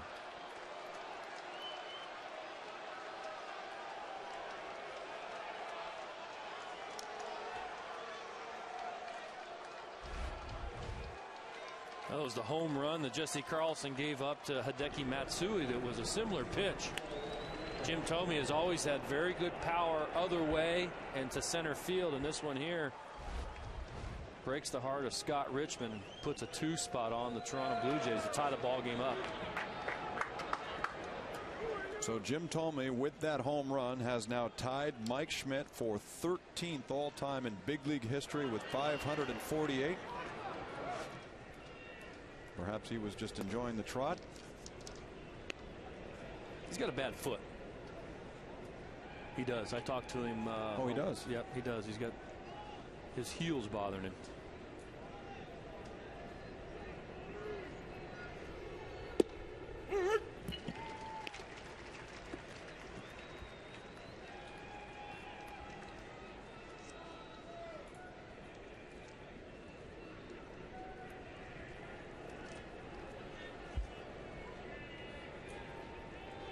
Paul Konerko. Chavez holds off Roland. And the top of the 8th comes to an end. But Thome hits the home run that ties the game at 2.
One big swat indoors here, and it's tied at 2 now as Clayton Richard is out after 7 impressive innings.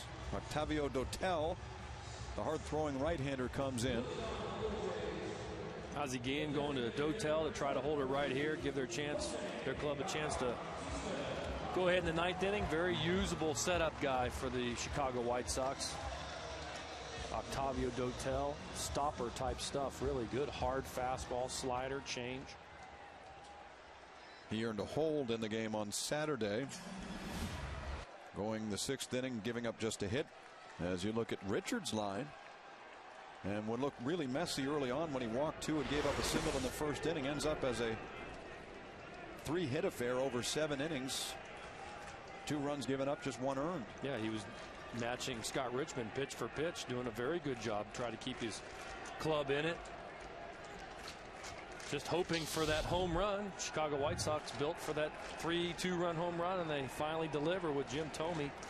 Feel bad for Jesse Carlson, who's given up a couple home runs in his last 2 outings.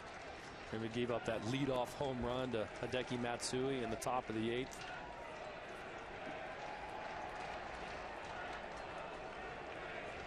There's the number 9 hitter, Jose Bautista. 1-1. Scorched foul and out of play.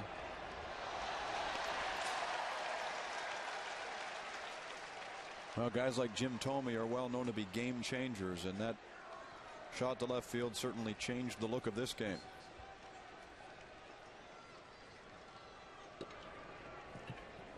Here are the Jays trying to get it back in the 8th. 2 balls and 2 strikes on Bautista. Marcos Scudero's on deck. Aaron Hill is in the hole.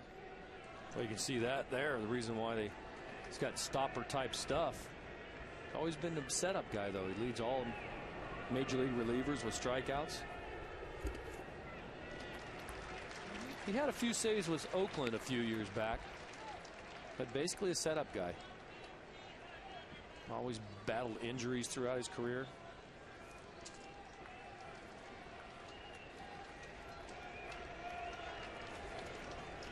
3-2, down low for ball 4. He walks the first man here in the bottom of the 8th inning. And we'd like to tell you that our next broadcast isn't for a while. It feels like so long. But on Saturday at 7 Eastern Time, 4 Pacific, we'll have Game 2 between the Blue Jays and Braves from Atlanta. So join us then as the Memorial Cup takes over from here on in through the week. We're back in business on Saturday night from Atlanta, Georgia.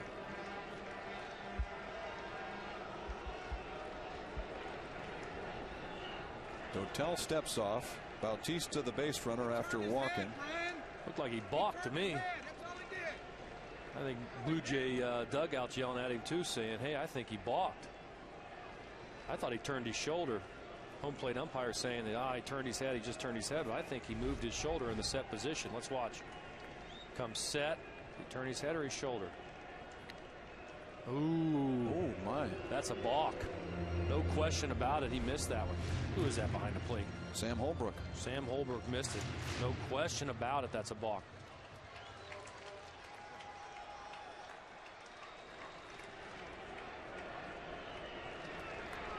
Scudero shows bunt.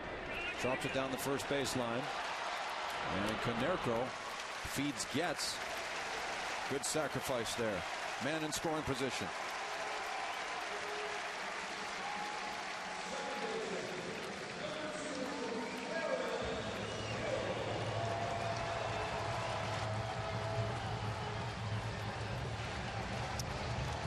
As they say, right man, right spot. Certainly. Aaron Hill, a good man to have up in a situation like this. Leading the Blue Jays offensively. Drove in his 34th run of the year with a sacrifice fly in the 3rd.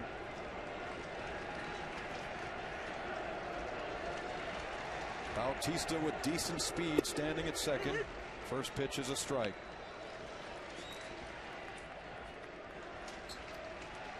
Well, that was surprising. First pitch fastball, Aaron Hill didn't swing at. Typically, if it's something straight early in the count, you see Aaron Hackett.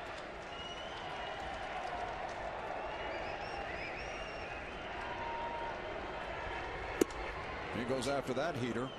0-2. Octavio Dotel's got a little upshoot action. You see that? How Yeah. his arm, his elbow drops down and the ball really elevates well. Look at this kind of upshoot that explodes up in the zone. Aaron Hill underneath of it by about 3 inches.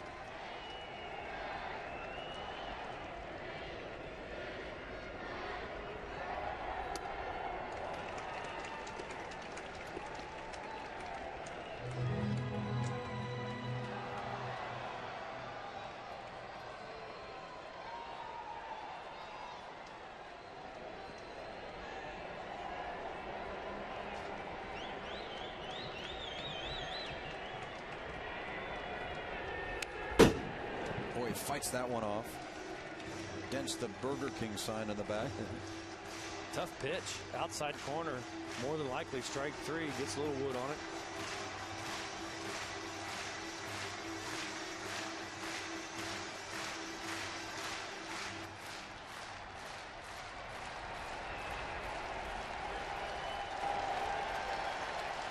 One and 2.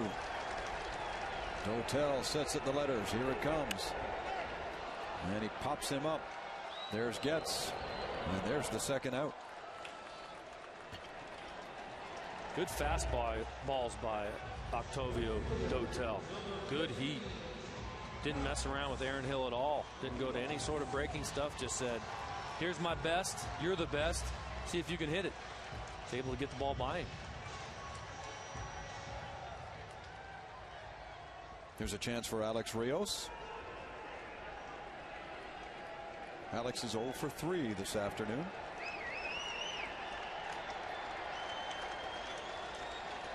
And look at Bautista. Unchallenged, he'll take 3rd. Not even a look from Dotel.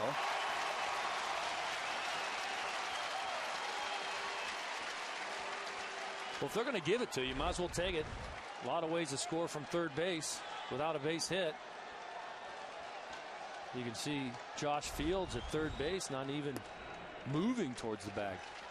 They might have had a set play where Brzezinski came out and said, or gave him a flash sign to third base saying, hey, if he goes, hold your position. I'm not going to throw the ball anyway.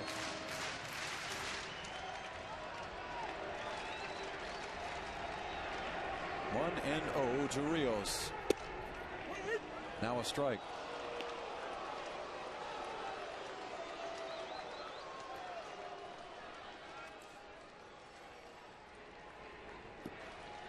Scott Downs is warming in the bullpen for the Blue Jays.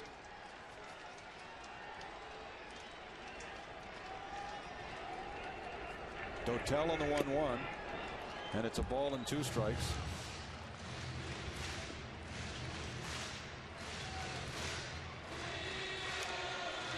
And those are impressive numbers. Yeah, with 2 outs. That's getting base hits when money's on the line. 353. Need a base hit here, though. Base knock up the middle, bring in Scotty Downs, shut it down.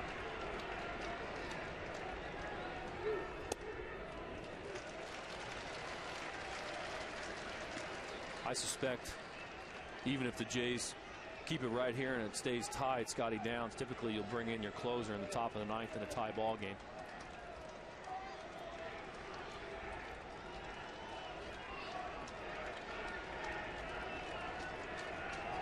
Two and 2. Whoa, look out, right over his head, and Bautista stays put. Oh my. That's exactly why you like to be standing at third, but this ball comes off the back and comes right back to Brzezinski. Look at that. I mean, it was such a wild pitch that it doesn't just trickle away, it just basically throws a breaking ball off the backstop, comes right back to him. Bautista had no chance. He couldn't have scored on that. It's a big break for the White Sox. 3 and 2. Here's the pitch. Foul. Oh my. Yeah, that's 5th deck foul. That's Joe Carter / Jose Canseco territory up there. He gets the head out here. High fastball. Hammers it. Only problem is that's a home run in cricket, not in baseball. That's right. They try again. Softly into center field. It's dropping quickly. A base hit. The Blue Jays lead. Bautista in to score. Rios round second. Heading for third. And he stops there. The Jays get it back.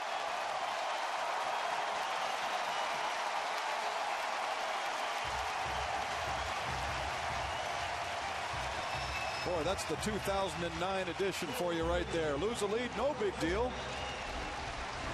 Oh, nice at bat after pulling one foul. Pretty good pitch on the outside part of the plate, and Alex Rios stays with it.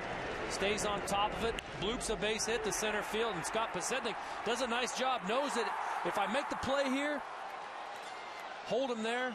Great effort by Podsednik. Wasn't able to come up with the ball. Got to like the effort, though, by Pods out in center field. Wow. He stretched out and came up with a whole lot of empty. And the Blue Jays regain the lead in the bottom of the 8th inning, 3-2. And Vernon Wells now flies into center. Podsednik comes racing in again and makes the basket catch to retire the side, but it's Rios' triple that gives Toronto the lead, and Scott Downs a chance to save this one.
inside the dugout. They want him to come out.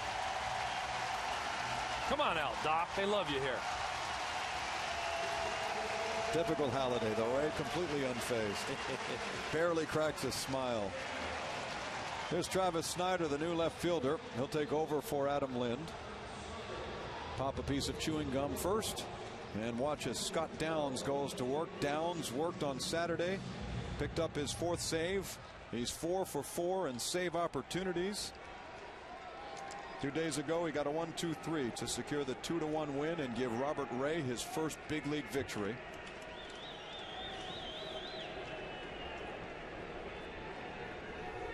Here he's trying to save it for Jesse Carlson, who blew the save in the 8th after the 2-run home run by Thome. Scott Richmond pitched a dandy today. 7 innings, didn't allow a run on 5 hits, but cannot pick up a decision here as Aaron Hill throws to Millar. 1 gone.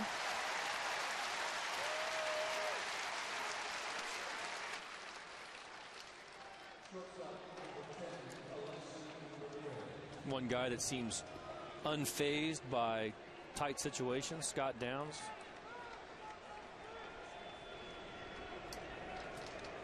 Made a lot of starts in his career. Early in his career, was a starter, moved to the bullpen, paid off for him. Breaking ball in on Ramirez. Actually got a lot better numbers as a reliever as opposed to a starter.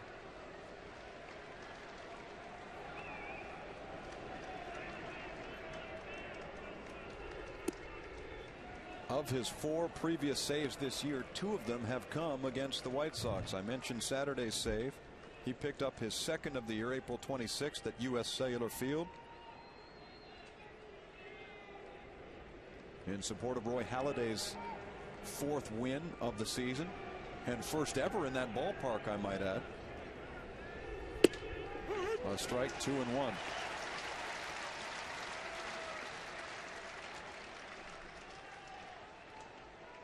The Jays in that game had a 1-run lead.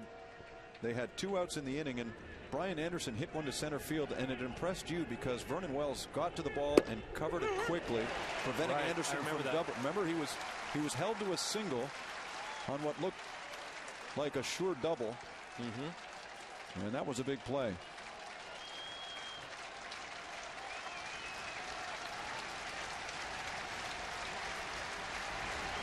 Two and 2 on Ramirez. The pitch at the knees, ball 3.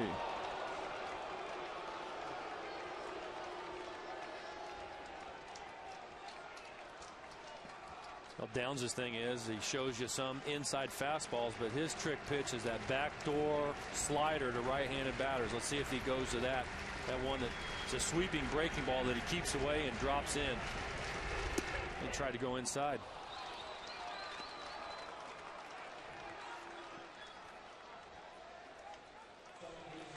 Commentator clothing is provided in part by Zenia.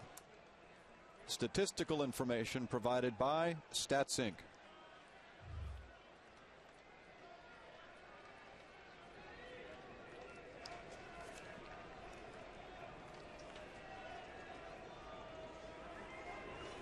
Lefty versus lefty as Chris Getz, the number 8 hitter, steps in. Throw down, and oh my, Ramirez just gets back. A quick snap throw from Downs almost got him.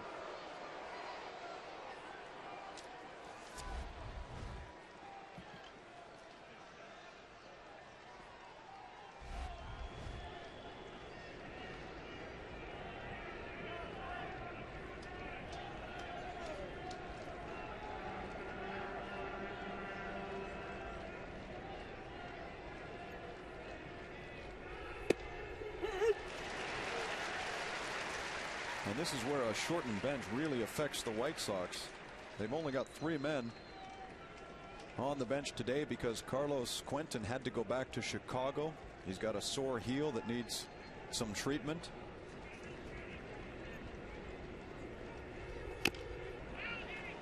Oh, and 2 on Getz.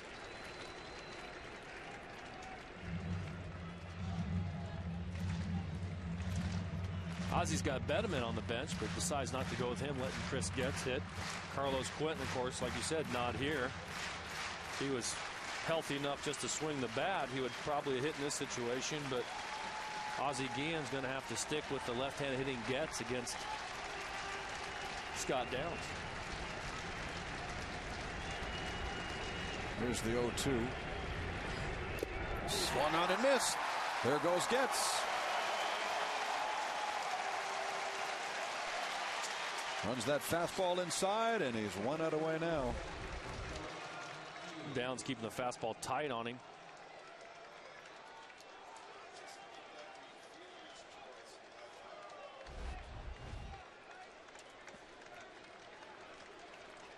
Raul Chavez and Downs going over the scouting report on Josh Fields. Chavez just making sure that he knows how Scott wants to work. And quirky numbers come into play yet again here, because Downs has seen left-handers hit over 300 against him, but right-handers just $150. First pitch off the plate. I take that back, $135, even worse.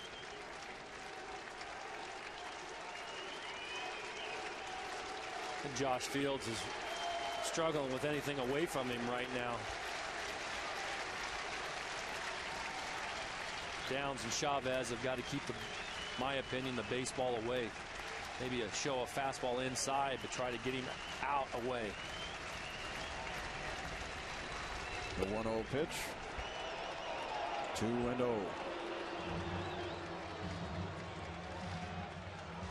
A lot of times when a hitter's struggling like Josh Fields is, they can't get pull out of their mind. They try to pull everything, trying to hit a home run.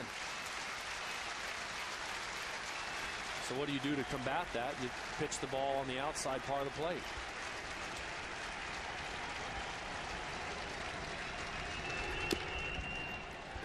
Bounced foul.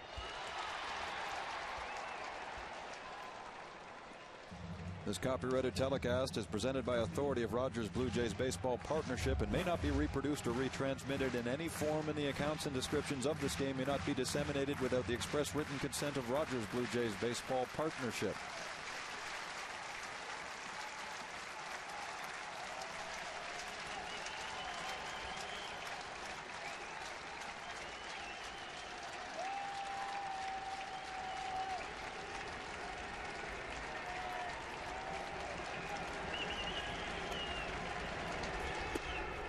Ball 3.